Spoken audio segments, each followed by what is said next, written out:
salutations, my dearest friends. My name is Samantha, and today I'm going to be talking about some witch romances perfect for the fall season.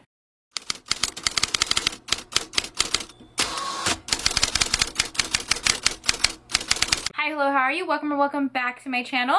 And today I'm super excited to be filming because it is fall season. We're pulling out our fall TBRs. It is the beginning of October. Love this time, truly. Even though I live in a state that really doesn't get like fall weather, I'm gonna pretend, okay? I'm gonna wear the autumnal colors, I'm gonna read some paranormal romances, and we're just gonna have a good time. Please also leave your fall TBR down below. What are you guys reading this season? What do I need to read? Let me know. But let's just jump right in and we'll talk about the books. So the first book I want to talk about is a pretty recent read. It's actually an Audible original. It's called What the Hex by Alexis Daria. It is a shorter novella, so the audiobook honestly I think is like less than 5 hours. You can absolutely fly through it, and I thought it was such a fun audiobook. It follows our heroine Catalina, who is Puerto Rican. She comes from this magical island that is very well known for witches and magical powers, which is really cool. She has spent some time away from the island because she has felt her power kind of being drained a little bit and needs a refresher. She is back with her family because one of her sisters is getting married and she is the maid of honor. When she gets home, she realizes that something is off, and she soon discovers that a demon is trying to hijack the wedding and take over her family's power. She's one of the very few people who has not been kind of like mind controlled by this demon, and she ends up working with our hero. His name is Diego, and this is kind of an enemies to lovers romance. They were high school rivals and they have this very witty banter with one another, but they do have to work together to kind of like save this wedding and save their family. Diego is the best man. It's his brother that is getting married, so they end up working together. It follows the romance. This book is hilarious. It has so many like witchy puns in it, which I love, and also our characters are Puerto Rican. I'm Puerto Rican. What's not to love about this book? Okay, the next one is another recent read, and that is Stalked by the Kraken by Lillian Lark. I found this book on TikTok of all places. I found the author's TikTok. Our hero, who is an ancient sea creature. He's literally a kraken, like, you know, that thing in the sea that like sank ships. That's what he is. And yes, he has tentacles. I feel like that's really all you need to know about this book, is that he has tentacles. It's a monster romance. It's spicy. But anyways, he ends up meeting our heroine Rose, and as soon as he meets her, he realizes that this is his fated mate.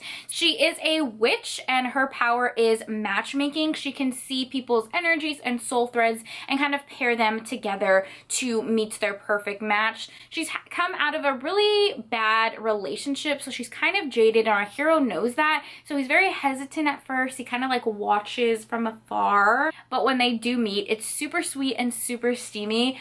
If you like heroes that are like totally gone for our heroines, this is it. Our hero was so freaking cute, and our heroine was just so fun to read about. This book was super sex positive. She's also kind of like a mystery element to this book. Our hero is in town because he is searching for like this ancient rare gem that has been stolen, but he quickly realizes that other things are going missing in the town. I don't want to say too much because this is also like a shorter read. It is available on Kindle Unlimited. Honestly, this is probably my favorite monster romance I've ever read, and it's just fun. It's honestly so fun. I highly recommend it. Okay, the next one I have talked about quite a bit on my channel, and that is The Magic of Discovery by Britt Andrews. This is part of the Green Lake series. It's quite a lengthy series. It's like 6 books. So if you like it, you know, you have the whole series to binge during this fall time. I think the last book just got released on Kindle Unlimited. This book follows Sage, who is a green witch. She's very connected to the earth, and she lives in a very small town with her grandmother. She's in this small town called Green Lake, and she ends up meeting our heroes. This is a reverse harem, so I think there are a total of 6 heroes that she has. They end up coming into town because they're put on like this undercover mission. Each witch has like a different affinity and different power, and they work for a company that kind of helps people grow into their power, but they also catch like bad guys who are abusing, you know, their magic. So they end up getting sent to this town in search of someone that their boss is looking for. And again, there's like a little bit of a mystery element to this as well. And they end up meeting Sage. Some of them are fated mates with her. They all kind of interact with one another. This definitely is polyamorous. I would say it's more polyamorous than reverse harem because the guys also have some established relationships with one another as well. Honestly, this has like so many tropes in it. It has like fated mates, a little bit of BDSM, a lot of magic. It's just like something in there for everyone. I will say you have to read this series in order because they do end in cliffhangers, which is kind of frustrating, but the books are so fastly paced that you just like fly right through them. Like I read the first 3 books in like a weekend. I was just obsessed. I love the pacing of it because it follows 6 different point of views. You get to see all of the characters' personality really shine. I feel like when you have that many characters, it's kind of hard to like make them distinguished voices, but the author did a really amazing job. So I highly, highly recommend this book. Another reverse harem polyamorous series that has to do with witches that I really like is the Librarian's Coven series by Catherine Moon. Again, this is another book I've raved and raved about. I did a whole video on it actually. First book in the series is called Written, and it follows our heroine who is a librarian at a magical college. First, she doesn't realize that she has any magical powers herself, but she is drawn to this college. When she ends up working there, she ends up meeting 3 handsome professors. I can't talk today. She ends up meeting these 3 handsome professors who are our heroes, and they are already in kind of an established relationship, and they are all very interested in bringing her into their own coven and kind of like completing, you know, their foursome, if you will. So all of them are witches. They all have different types of powers, and the powers in this book are like really cool. Our heroine, I don't want to give too many spoilers away, but our heroine's power is awesome. Like she is basically what they call a scribe. So anything she writes comes to fruition. And she has to be very specific in her writing, obviously, because she can literally write anything and it comes to life. So it's very interesting to see how she navigates that.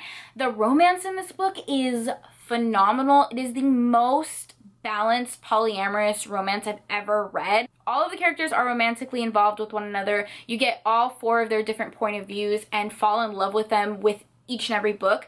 Again, the plot is super interesting. There is a mystery kind of going on. Lots of mysteries going on. Basically, some ancient creatures has been released in the campus and they're trying to contain it. It is very fast paced and I just really enjoy Catherine Moon's writing. I've read several of her books at this point and I love all of them, but this one is a really good one. Another witch romance is Wolf Gone Wild by Juliet Cross. This one is fun. It has a fated mates trope as well. This is our hero who is a werewolf shifter. His name is Mateo, and he thinks that he's cursed. He can't really control his like inner wolf. He's really not able to shift, and he thinks that someone cursed him. So he ends up propositioning our heroine Evie, who is a witch, and she specializes in breaking and fixing curses.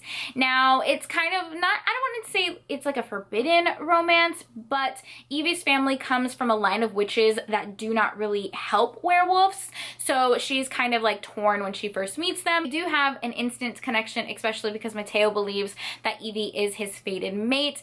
This one was really fun because it's like a grumpy sunshine romance. Our hero is this like grumpy, gruff alpha male, and then our heroine is this like funny sunshine heroine who is just a blast to read about. This is a series and it follows her family, so each book does follow a bunch of witches. I haven't read the rest of the books in the series and I am super excited to read them during this fall season. All right, I'm gonna quickly talk about the next 3 books because these I wouldn't really consider a romance. I would consider these more YA, more contemporary. All have magical witchy elements to them, and some of them do have like a side plot of romance, but I wouldn't like classify them as a romance.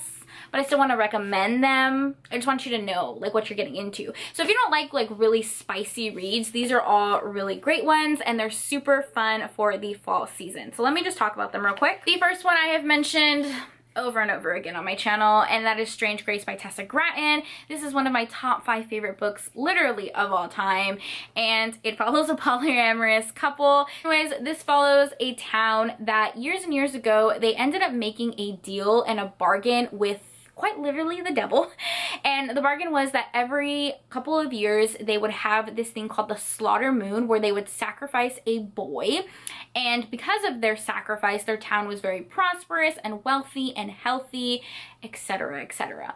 Years down the road, the sacrifice is coming up more and more, and things are just going wrong. So our characters really want to figure out what's going on, what was the bargain that was made so many years ago, and how do they fix it. So it follows our 3 characters. One of our characters, Merwin, is a witch, and that's kind of like how the witch aspect comes in it. She's actually a descendant of one of the witches who made the bargain with the devil so many years ago. As always, my camera died, so I cannot remember where I left off. I know I was talking about Strange Grace, but basically it also follows Arthur and Rune, who are heroes in this book, and they are also connected to the forest in their own way, and it's just a really beautiful like fantasy romance with just a small little sprinkle of polyamory in there.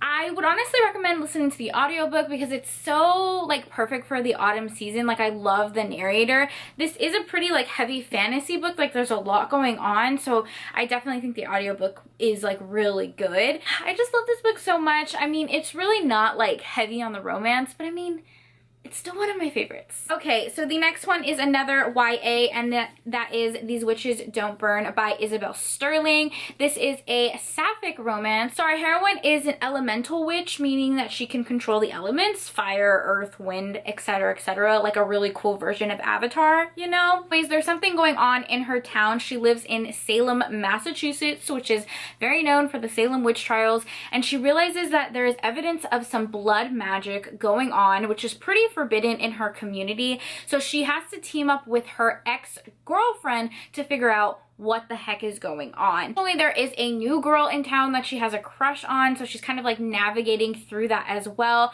The romance in this was so perfectly just sweet, and honestly this book made me cry. Like, the ending was a little crazy. It does end in a little bit of a cliffhanger. This is a duology, just so you know that going up front, but I really like this one. It was super fast paced. I think this is like one of my favorite YA books that I've ever read. I don't typically gravitate towards young adult novels, but this one was perfect. The next one is not at all a romance. Literally no romance in this book, but I still want to mention it because I think it is so fun for the season, and that is Undead Girl Gang by Lily Anderson. Kind of like has a revenge plot to it. So one of our heroine's best friends has actually passed away, and she thinks it's connected to some murders of some other girls in her school. She ends up doing a spell to bring her friend back to life, to at least like figure out some answers, but it goes a little bit wrong, and she ends up bringing them back in like this weird zombie-ish way. But she does end up discovering what the heck is going on in the town, and she is basically trying to find these girls' killer, and they all work together. This honestly is such a fun young adult book. Okay, so those are all of the books that I recommend that have like witches in it and I think are really fun to read during the autumn season. I hope you guys found some really good books. I quickly want to talk about 2 that I just like have my eye on. Haven't read these, but they are on my TBR, and I'm probably going to read them this season, so I'm just going to talk about them really quick. If you've read them, let me know. One that I really want to read is The Family Spells by C.M. Stunnick.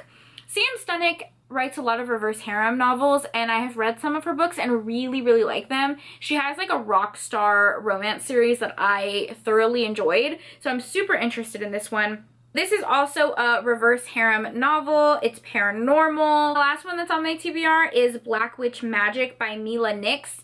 Everyone who reads this book raves about it. Like, they absolutely love it, and I have a feeling I'm gonna love it too. The cover is so freaking cute. This is like one of the few illustrated covers that I can say like is amazing. Like, one of my favorite covers I've seen. I can't talk. It's really late. It's like midnight when I'm filming this, so I'm so sorry. My words are all jumbled. I hope you guys enjoyed the recommendations and enjoyed the video. As always, thank you so much for taking time out of your day to spend time with me. It means the world to me. I hope you guys are all staying happy and healthy, and then I'll see you next time. Bye!